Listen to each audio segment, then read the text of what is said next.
ओम जय मां मंगला एस्ट्रोलॉजी ओडिया तरफ समस्त स्वागत।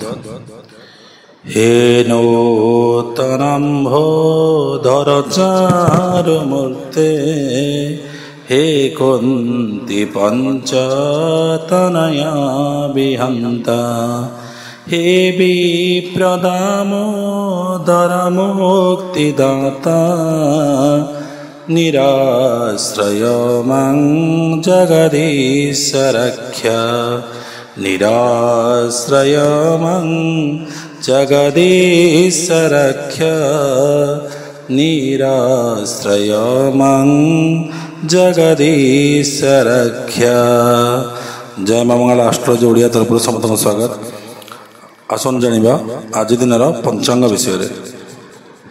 आज आश्विन मास कृष्णपक्ष कन्या 12 दिन सेप्टेम्बर मास 27 तारिख शुक्रवार।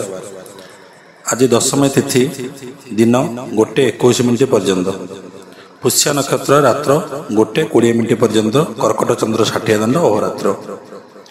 बिच्छा धनु और मीन राशि घातबार। जोगिनी उत्तरे दिबा 1:21 गते अग्नय यात्रा शुभ। उत्तरे वायव्य पश्चिम दिबा 1:21 गते अग्नेय पूर्वे वैष्णव यात्रा निषेध। आसतनु जानिबा आज राहुकाल समय।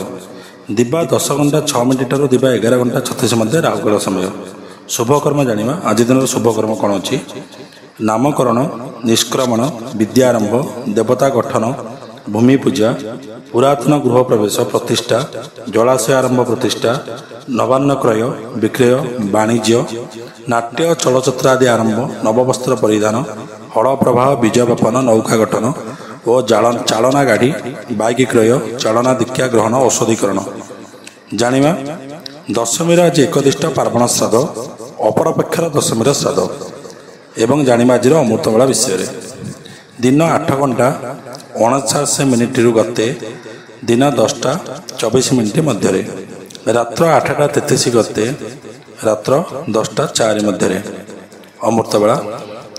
जानिबा 8:49 गते 10:24 मध्य महेंद्र बेला विषय सुन। जानिबा दिन 3:57 गते संध्या 5:31 मध्य, रात्र 12:48 गते रात्र 10:23 मध्य। जानिबा महेंद्र बेला कौन अच्छे? महेंद्र बेला समय 1:34 गते 3:56 मध्य। जानिबा आज दिन राशिफल विषय।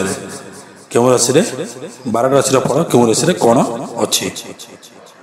मेष राशि व्यक्ति विशेष में आज दिन कर्म क्षेत्र में उन्नति हो, मान सम्मान वृद्धि पाइब, किंतु पारिवारिक अशांति किछि मात्रा लगी रहिब। सामाजिक मान सम्मान और लोकप्रियता वृद्धि पाइब। महिला माने सुखी हेबे। छात्र और छात्री माने उच्च शिक्षा प्रति आग्रही हेबे। जानिबा वृष राशि व्यक्ति विशेष आज दिन किपरि कटिबो। चाकरी और कर्म क्षेत्र में अशांति देखा दे पारे। किछि कलह वृद्धि होई पारे। विशिष्ट व्यक्ति सहयोग विभिन्न समस्या समाधान होई पारे। आकस्मिक धन लाभ होई पारे। महिला माने पारिवारिक अशांति भोग करिवे एवं छात्र छात्री माने सफलता लाभ करिवे। जानिबा मिथुन राशि व्यक्ति विशेष आज दिनटी किपरि भावे कटिबो। व्यवसाय बाधा सृष्टि हेबो, शत्रु वृद्धि हेबे। कर्म क्षेत्र में असुविधा सम्मुखीन होई पारंती। पारिवारिक अशांति देखा जीवो। महिला माने संततिक चिंतार मानसिक अशांति किछि भोग करिवे। छात्र और छात्री शिक्षा विघ्न सृष्टि हेबो। जानिबा कर्कट राशि व्यक्ति विशेष आज दिनटी किपरि भावे कटिबो। कौनसी अनभिज्ञ व्यक्ति हस्तक्षेप जो आपण व्यवसाय हानि हो पारे। नूतन बंधु सृष्टि हो पारती, किंतु सावधान रहिबे। कर्म क्षेत्र में हठात कौनसी परिवर्तन हो पारे। महिला माने धर्मपरायण हेबे। छात्र और छात्री माने शिक्षा क्षेत्र में सफलता लाभ करेंगे। ଜାଣିବା ସିଂହ ରାଶିର ବ୍ୟକ୍ତିବିଶେଷ ପାଇଁ ଆଜି ଦିନଟି କିପରି ଭାବେ କଟିବ। ସାମାଜିକ ମାନ ସମ୍ମାନ ବୃଦ୍ଧି ପାଇବ। ଆକସ୍ମିକ ସାମାନ୍ୟ ଧନ ପ୍ରାପ୍ତି ହୋଇପାରେ। ଶାରୀରିକ ଅସୁସ୍ଥତା କିନ୍ତୁ ବୃଦ୍ଧି ପାଇବ। କର୍ମକ୍ଷେତ୍ରରେ ଅତ୍ୟଧିକ ପରିଶ୍ରମ କରିବାକୁ ପଡ଼ିପାରେ। ପାରିବାରିକ କିମ୍ବା ଗୃହରେ କିଛି ଚିନ୍ତା ବୃଦ୍ଧି ପାଇବ। ମହିଳାମାନେ ମଧ୍ୟ ଚିନ୍ତିତ ରହିବେ। ଛାତ୍ର ଓ ଛାତ୍ରୀମାନେ ଅସୁବିଧାର ସମ୍ମୁଖୀନ ହୋଇପାରନ୍ତି। ଜାଣିବା କନ୍ୟା ରାଶିର ବ୍ୟକ୍ତିବିଶେଷ ଦିନଟି କିପରି ଭାବେ କଟିବ। କନ୍ୟା ରାଶିରେ ବ୍ୟବସାୟ କ୍ଷେତ୍ରରେ ଉନ୍ନତି ହେବ। ଚାକିରୀ କ୍ଷେତ୍ରରେ କୌଣସି ମହତ୍ତ୍ୱପୂର୍ଣ୍ଣ ଦାୟିତ୍ୱ ନେଇପାରନ୍ତି। ନୂତନ ରୋଜଗାର ପନ୍ଥା ମିଳିବ। ଆକସ୍ମିକ ଧନଲାଭର ସୁଯୋଗ ଆସିପାରେ।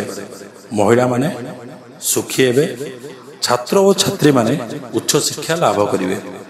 ତାପରେ ଆସନ୍ତୁ ଜାଣିବା ତୁଳା ରାଶିର ବ୍ୟକ୍ତିବିଶେଷ ପାଇଁ ଦିନଟି କିପରି ଭାବେ କଟିବ। ଅତ୍ୟଧିକ ପରିଶ୍ରମ ଦ୍ୱାରା ବ୍ୟବସାୟରେ ଲାଭବାନ ହେବେ। ବିଶିଷ୍ଟ ବ୍ୟକ୍ତିଙ୍କ ସହଯୋଗ ମଧ୍ୟ ମିଳିବ। ଅଟକି ଯାଇଥିବା କାର୍ଯ୍ୟ ଆଜି ସମ୍ପୂର୍ଣ୍ଣ ହେବ। ବନ୍ଧୁ ବିବାଦ ବୃଦ୍ଧି ପାଇପାରେ, ତେଣୁ ସତର୍କ ରହିବା ନିହାତି ଆବଶ୍ୟକ। ତାପରେ ଆସନ୍ତୁ ଜାଣିବା ବିଛା ରାଶିର ବ୍ୟକ୍ତିବିଶେଷ ପାଇଁ ଆଜି ଦିନଟି କିପରି ଭାବେ କଟିବ। କର୍ମକ୍ଷେତ୍ରରେ ସଫଳତା ମିଳିବ। ମାନ ସମ୍ମାନ ବୃଦ୍ଧି ପାଇବ। ବିଶିଷ୍ଟ ବ୍ୟକ୍ତିଙ୍କ ଆଜି କିଛି ସହଯୋଗ ମିଳିପାରେ। ବ୍ୟବସାୟରେ ପରିଶ୍ରମ ଦ୍ୱାରା ଲାଭ ହେବେ। ବିନା ପରିଶ୍ରମରେ ଆଜି କିଛି ଲାଭ ହେବନି। ଅତ୍ୟଧିକ ପରିଶ୍ରମ କରିବାକୁ ପଡ଼ିପାରେ, କିନ୍ତୁ ଶରୀର ଜଗି ରଖି କରନ୍ତୁ, ନହେଲେ ଶାରୀରିକ ଅସୁସ୍ଥତା ବୃଦ୍ଧି ପାଇବ। ତାପରେ ଜାଣିବା ଧନୁରାଶିର ବ୍ୟକ୍ତିବିଶେଷ ପାଇଁ ଆଜି ଦିନଟି କିପରି ଭାବେ କଟିବ। ପୁରାତନ ସମସ୍ୟାର ସମାଧାନ ହେବ। ଶତ୍ରୁମାନେ ପରାଜିତ ହେବେ। ମାନ ସମ୍ମାନ କିଛି ବୃଦ୍ଧି ପାଇବ। ବ୍ୟବସାୟରେ ସାମାନ୍ୟ ଲାଭ ହୋଇପାରେ। ପାରିବାରିକ ଶାନ୍ତି ଆଜି ମିଳିବ, କିନ୍ତୁ ମହିଳାମାନେ ଆନନ୍ଦରେ ସମୟ ଅତିବାହିତ କରିବେ। ମାନସିକ ଶାନ୍ତି ବି ଆଜି ବୃଦ୍ଧି ପାଇବ। ତାପରେ ଆସନ୍ତୁ ଜାଣିବା ମକର ରାଶିର ବ୍ୟକ୍ତିବିଶେଷ ପାଇଁ ଆଜି ଦିନଟି କିପରି ଭାବେ କଟିବ। କର୍ମକ୍ଷେତ୍ରରେ ମିଥ୍ୟା ଅପବାଦ ପାଇପାରନ୍ତି। ଅତ୍ୟଧିକ ପରିଶ୍ରମ ହେବ ଏବଂ ଲାଭ କମ ମିଳିବ। ବନ୍ଧୁମାନେ ହଇରାଣ କରିପାରନ୍ତି। ପାରିବାରିକ ସମସ୍ୟା ବୃଦ୍ଧି ପାଇବ। ଶାରୀରିକ ଅସୁସ୍ଥତାର ସାମାନ୍ୟ ସୁଧାର ଆସିପାରେ। ମହିଳାମାନେ ଚିନ୍ତିତ ରହିବେ।